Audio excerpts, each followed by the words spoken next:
Dobrý den, dámy a pánové, já vás vítám u bonusového partu na hru Alan Wake's American Nightmare. Jak jsem slíbil, tak si dneska teda necháme všechny rukopisy přečíst, jestli si můžeme podívat. Všechny zbraně teda, to ani nevím, že to tady je, abych se teda přiznal. No, všechny jsme používali, kromě teda jsou ty videa, to nepotřebuju, rozeslávé portréty taky ne, ale my teda si chceme pustit tohle, takže začneme odpočívadlem. Tak, kde to začíná? Začíná to tady. My name is Alan Wake, and I'm a writer. I didn't become one overnight. Like most writers, I struggled with it. A short story here, an article there. Then I got lucky and spent a year as a staff writer on the Night Springs TV show. It wasn't the great American novel of my fantasies, but it taught me discipline and craft, and the difference between wanting to be a writer and actually writing. Mr. is a twisted copy of me, powerful and dangerous, but I know I can fight him. I don't think anybody else can. They don't understand what he is, what he represents, or that all the horrible things he does here are almost insignificant compared to what he will unleash on Earth given the chance. But I've survived the dark place, and it has taught me things. How to cope, how to stay sane when the world goes crazy. He's 2 steps ahead of me, but I can find him, and I believe I can stop him. The reality we take for granted is softer, more adaptable than we think. Under correct conditions, you can reshape it, turn it into almost anything you want. When it happens, almost nobody notices. It's not that we forget. It's that after the change, there's nothing to remember. Only those who have been directly touched by the powers that can shift reality are aware of the changes. Many are driven mad by it. Others can cope. I'm one of those people, and I know how to wield that power to rewrite reality. To change reality, you nudge it into the right direction. Your version of it is there, waiting. It wants to come true. All you need to do is help it achieve its potential. The devil is in the details. You change the details of the scene to match those on the page. If you get the details right, if you achieve that critical mass, the shift will come, and the rest of your new reality overrides the existing paradigm. The lie, no matter how outrageous, is now the truth. Some of the Taken aren't protected by the darkness like their comrades. Instead, their aversion to light is so extreme that they literally split into 2 when they encounter strong light. It leaves the 2 halves weaker, but of course, there's strength in numbers. It's a disturbing development. The dark presence I faced 2 years ago was powerful, but it didn't have much in the way of imagination. Clearly, the same cannot be said of Mr. The strands of webbing glistened in the beam of my flashlight, fine, almost ethereal. They were fresh and right in my path. I held my breath and waited, ears straining. Nothing. I moved on, concentrating on the task at hand. Just get what I was looking for, then leave. That's all I keep telling myself. For a moment, I actually thought it might be as simple as that. Then, I heard too many legs skittering across the ground. My own face peered back at me from the TV screen. For a moment, I struggled with the sensation of déjà vu. How many times have I seen myself like this now? And then there was that easy grin that never seemed quite as quick or natural on my own lips, the dark, malicious twinkle in the eyes. And I knew who I was looking at. As he pulled back and revealed the room behind him, my throat went dry. There was nothing I could do but watch. At the oil derrick, the wheel had been jammed in place and turned until the oil gurgled and flowed thick and flammable. The warning lights were blinking in a fast rhythm, bright and steady, powered by the battery. The Kasabian CD was playing in the boombox, all distorted guitars and intense beat. High above, some piece of orbital junk or another collided with the satellite, knocking it radically off course. Trailing debris, it screamed down from the skies at an impossibly steep angle. All that high-tech engineering reduced to nothing more than a bullet that would destroy whatever it hit. I'm trapped in the darkness. He has started appearing to me, Mr. He can travel back into the world effortlessly, and he loves to rub my face in it. At first, he was just an echo in the darkness, a flicker beyond the edge of my vision. Now he started showing himself, getting bolder all the time, telling me what a great time he's having in the world while I'm stuck here, and what he plans to do, especially to Alice. All the moves I have left are dangerous and desperate. I have no choice. I have to hunt him. I know that when I arrive, the clarity of vision I have now may disappear. I've made my plans. I've prepared for this. But I know the transition from the dark place will be hard on me. And not just physically. It may affect my mind, my memory. These pages should help me remember and focus. That's worked for me before. Even if that fails, I think I will be able to trust my instincts. I'm navigating my own story. I'm hoping I'll know where to go and what to do, even if the details elude me. I don't make friends easily. I know plenty of people, but I don't let most of them close. I've known Barry Wheeler ever since we were little boys. We had the time of our lives. I'd get us in trouble, and he'd talk us out of it. Things haven't changed that much now that we're grown-ups. He's the most loyal and dependable person I've ever met, and all the things that count anyway. You could call him a weasel, and you wouldn't be entirely wrong. You could call him a clown, and I would reluctantly agree. But he has never let me down. Alice and Barry, my wife and my best friend, are easily the two most important people in my life, and they've never really gotten along with each other. I suppose both of them resent the other's intrusions into what they considered their domain. After I was gone, they maintained an uneasy truce. My book stayed in print, still selling, the licensing machine churned away. She was my wife and controlled the intellectual property. He was my agent and took care of the business. I wish they found more common ground than that. Night Springs doesn't exist. It's a fictional town from the TV show I used to work on. It was Any Place USA, a place we used as a backdrop for whatever strange story we had that week. One of the stories I wrote for the show involved a man, the champion of light, fighting his evil double, the herald of darkness. It was something I'd written back in the real world, something I had a link to, a framework I could build on. I had adapted it into a new story. This story. Now Night Springs is in Arizona, although not for long. It's in Arizona because whatever the town that has become Night Springs is really called is located near one of the thin, worn places in the world where dreams and reality flow together and life is always a little strange. Perfect analogy for Night Springs.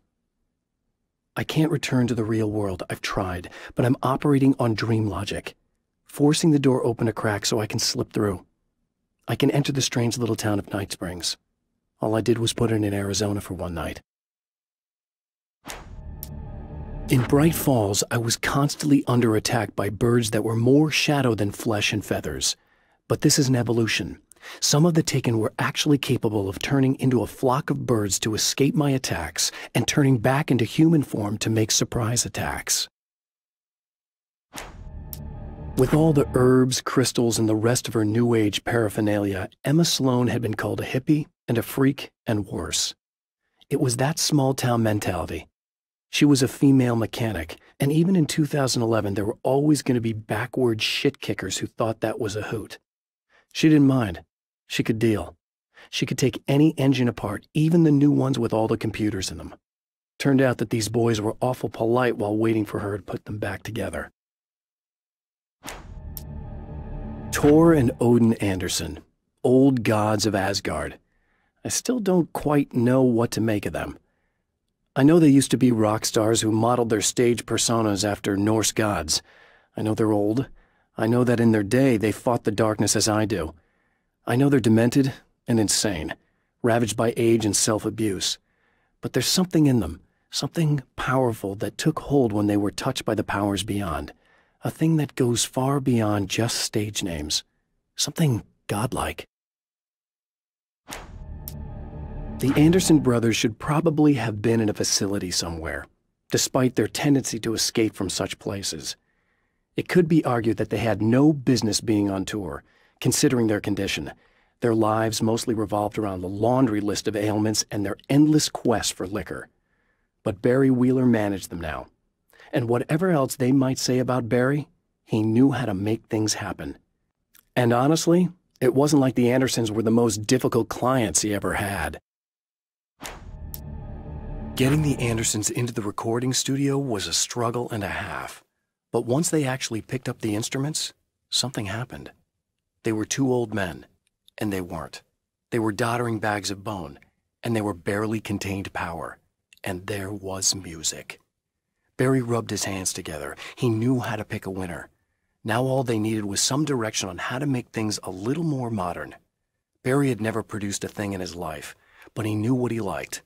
He knew Balance Slays the Demon was going to be a hit.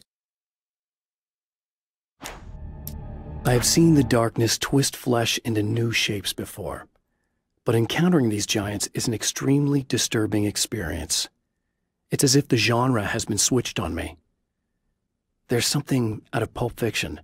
Twice as tall as normal men and stronger than forklifts, their lumbering gait and slow-witted demeanor brings to mind some kind of mean-spirited caricature of a feeble-minded hillbilly. Emma wasn't sure exactly when the man arrived at the motel, but from what she could tell, the party started almost immediately. It was infectious, spreading from one room to another. He was mercurial, almost as if he was flickering through the scene, telling a joke here, throwing an insult there, oozing sex and violence and excitement. She had never seen someone like this before. He looked at her and smiled, and she felt her heart flutter a little. She knew he was the kind of man mothers warn their daughters about, but she told herself it didn't matter.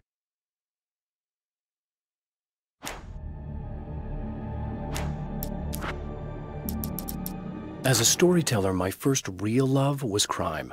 And it was in that genre that I finished my first novel, starring the perpetually miserable Alex Casey, whose entire life was a wound that never healed. The books sold as fast as they hit the shelves. I wrote 5 more Alex Casey books, and they all were bestsellers. I became rich. I became famous. Success brought pressure, and I didn't handle it very well. The pressure of success got to me. My wife Alice was the sole thing in my life that anchored me. Suddenly it wasn't enough. I couldn't write anymore. I distracted myself with wild parties and whatever trouble I could scare up. I wallowed in the drama of my life, sure that Alice would stick with me even though she didn't sign up to be the lifeline of a tortured artist. It was my dumb luck she's not the type to give up. I've seen the enemy, and it's me. I've faced dark horrors before, things that live in the unimaginable pressures of the world beyond our own.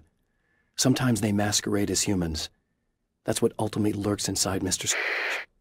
He's every mean-spirited tabloid story about me, an evil caricature, a creature formed in that vague territory of misconceptions, half-truths, and the dark imagination of people who heard a story about me. An urban legend made flesh, a serial killer. My dark half, brought to life by the power of Cauldron Lake. I've carried a flashlight and a gun for so long that I feel naked without either. It's all too often that I need them. The darkness protects the taken. Shadows crawl over their forms like living things, protecting them from harm. Blows that would injure or kill a human outright mean nothing to them as long as the darkness persists. But light makes them vulnerable. Light burns the shadows away. The darkness that drives them is still in them, but now they're vulnerable. Flashlight and gun. Sometimes it feels they're all I have left. The spiders aren't really the work of the enemy. They're a side effect, a part of the dark place's less significant fauna that has managed to slip through the opening I made when I arrived. Less an animal than an idea that has assumed the form of an animal. Makes them no less dangerous. But at least they're a little easier to deal with. The darkness doesn't protect them like the Taken, and thus they can be destroyed by either light or bullets right away. The atmosphere in the projection booth at the drive-in was charged, almost unreal. Despite that, the air felt cool and refreshing this late at night. It'd been a hot day. The summer was nearing its end, but it wasn't over yet. The darkness rose from the depths of Cauldron Lake and took Alice. It needed words. It needed me to write its way into our world. She was leverage, a hostage. I complied, but with a twist. I put in a loophole that gave me a chance to fight back. I was hunted by shadowy enemies, but I faced the darkness. I fought it with light. I drove it back. I saved Alice, but it came with a cost. I was trapped in the dark place below Cauldron Lake. After my disappearance, they thought I was dead. I might as well have been. I know it's been 2 years. I know Alice has moved on. I've tried to find a way back to her, back to my life, but escaping the dark place is almost impossible. Time does strange things here, but dreams and radio signals can pierce the veil between the worlds. I catch glimpses and echoes of the world. Sometimes I send messages out. I can only pray that they hear them. Stories come naturally to us. We can't help it.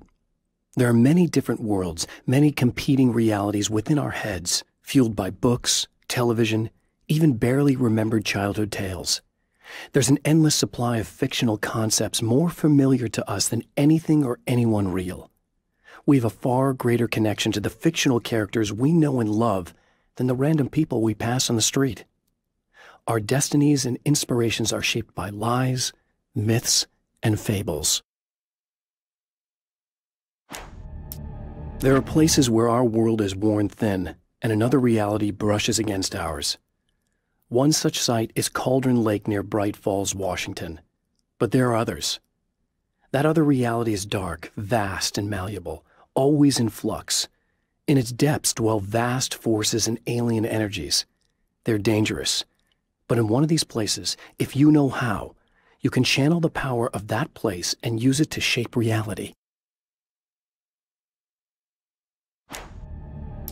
The Taken may well be the tool the darkness favors over any other. At some point, they used to be human, but whatever humanity they once had is long gone. Now they're just shells covered and filled by darkness. The Taken Mr. throws at me are more grotesque and varied than the ones I first encountered in Bright Falls. But I know how to deal with them. I'd be lying if I said they don't frighten me. But I've survived worse. I can't let them stop me. When Dr. Rachel Meadows got the call from Michael, telling her to hurry to the observatory, she didn't waste any time. It had been a nice party. She'd had a good time, but her social life would always play second fiddle to the mysteries of space. Michael never showed up, of course. He pulled over at the wrong rest stop. She never even thought about him at the time. The phenomenon in the sky above her was too fascinating. The film noir poster reminded me of Alex Casey, the detective's cool exterior never cracking even with the gun pointed in his face. In the back room, all the lights had been turned off, except for the lone spotlight which illuminated the bright red fire extinguisher on the wall.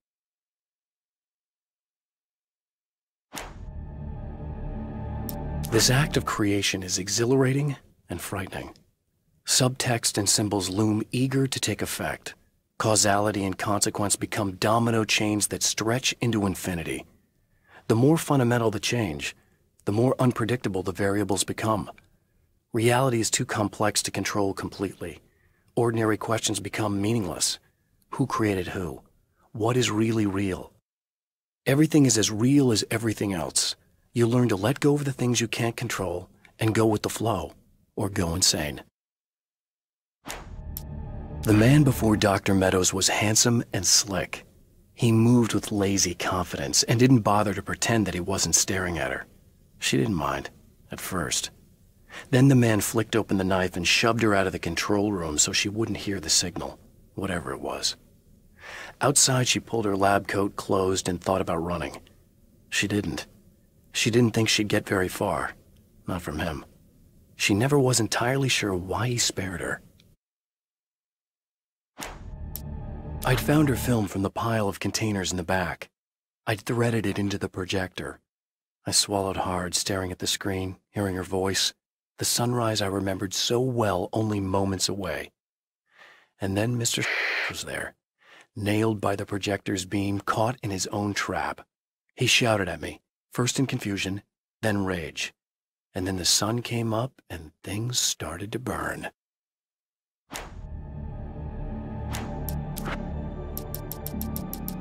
My writer's block got worse. I didn't sleep much anymore. My life with Alice seemed like a constant fight.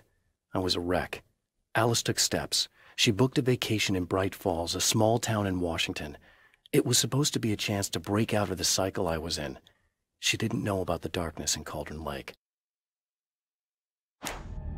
Alice, my wife, the best thing that ever happened to me.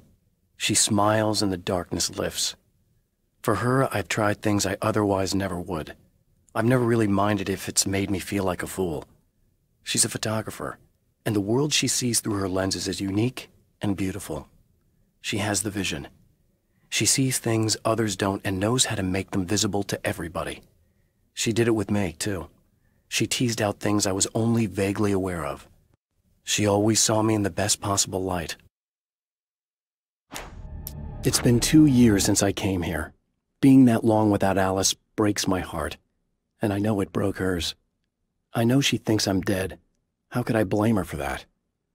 It would be a crime to pretend that she owes me anything. She took all the stupid, self-indulgent bullshit I brought into her life and still stood by me. Still loved me. It's no betrayal. But I'm a better person now than I used to be. I want to be that person with her. The Taken were always single-minded. They had a certain animal cunning, but they weren't very intelligent. That's one reason why they prefer melee weapons. Actual firearms are too complex for them to use. That's why seeing the one who threw grenades at me surprised me. But of course, they aren't actually grenades. There's no pin to pull, no fuse to set off an explosive, just concentrated darkness. The car seemed to sail through the crisp mountain air in slow motion, spinning around one axis almost lazily. The moment was hypnotic. Then it struck the pipeline in a shower of sparks, the impact turning the windshield into a burst of safety glass. As it hit the ground, I snapped out of my reverie. The car was rolling downhill, slowing down as every bump killed momentum, but still coming. The fence wouldn't be enough to stop it. The dark place is utterly hostile to human life. It eats at your mind, wants you to succumb to madness. Your own thoughts can turn against you. Every shadow conceals a threat that attacks at the slightest sign of weakness. You're under endless assault. Every day is a struggle for survival. But I've learned to take care of myself. I focus on Alice, our life together, my need to be with her. That takes me a long way in the dark place, as long as I have my gun and the flashlight. I have changed. I know who I am now. I know that I can write my own fate. Bright Falls taught me that. I know that indulging my weaknesses, giving in to fear and complacency will only drag me down. The dark place taught me that. I'm no Zen master. I've not attained enlightenment. But I have learned to let go of the things that I don't need. I know that without that balance within, I become my own worst enemy. Now I strive for equilibrium, and with that, I'm strong enough to get where I want. It's obvious that for all his power, Mr. is an agent of another greater being. The dark place he came from is full of terrible alien intelligences, dark presences, and none of them should be let loose in our world. He serves one of them. He'll open the way for them if I don't stop him. But he'll do more. He'll take over my life. He already has my face. He already uses my name. He'll become Alan Wake in every way imaginable and corrupt everything. Unless I can stop him. The trap Mr. has set for me is as simple as it is impossible. Whenever I reach him, he sends me back to the beginning of the maze. It's a loop in time. I go through it only to end up where I started. There's a brutal genius to it. If I die, it's over for me. If I survive, I end up where I started. Sooner or later, the odds will catch up with me. And in the meantime, he gets to toy with me. But that's why I have a chance. He's caught in this pattern just as much as I am. I know where he'll be, and I'm prepared. I have created the weapon that can put an end to this, a blueprint to a new reality.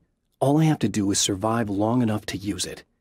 My arrival from the dark place will be painful and difficult. These pages may be lost, But one way or another, I'll send the parts I really need to myself. If I make it outside, I have a chance. Mr. is more powerful than I am, but he can't change the rules in the middle of the game. He's not a creator. I am. To change the world, you must craft a blueprint for the new reality. Any work of art will do, as long as it's a genuine act of creation. That's what the energies of the dark place respond to. The results may be subtle and perplexing, or far-ranging and momentous.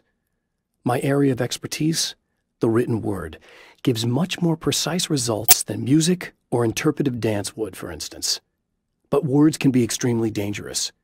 What you define may become reality, but so can that which you imply, even if you don't realize you're doing so. For Serena Valdivia, burning the midnight oil was more of an exception than a rule. A procrastinator and a perfectionist, she often worked when she wouldn't be disturbed. Tonight was especially important. The film festival would open tomorrow, and there was still so much to sort out. It wasn't that the work hadn't been done. She just didn't feel like she had completely mastered everything yet.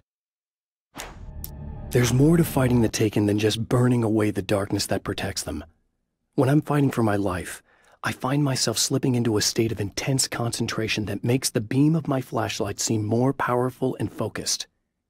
I used to think it was just my imagination, something brought on by the adrenaline and fear of death, but now I'm not so sure.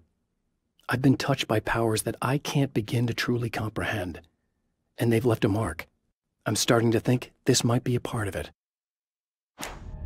When the dark man's eyes suddenly locked into Serena's, she flushed hot. They ignited a black fire in her. He was talking. He wanted the power turned off. He said something about the projector booth. She hooked a finger under his belt buckle. He grabbed a hold of her throat and twisted until it hurt. Somewhere deep inside, a part of her screamed in paralyzed horror, but the moan that escaped from her throat had no panic in it. "Pay attention," he said. "Business first." His eyes glittered shamelessly. Hers did too. The clothes I wear now I shaped from dreams and memories. It's an old outfit, originally from the 90s. The last time I wore it was when I was still writing and Alice and I took a vacation in the desert before our troubles began. The night before, we'd been at a party, and I had dressed to the nines.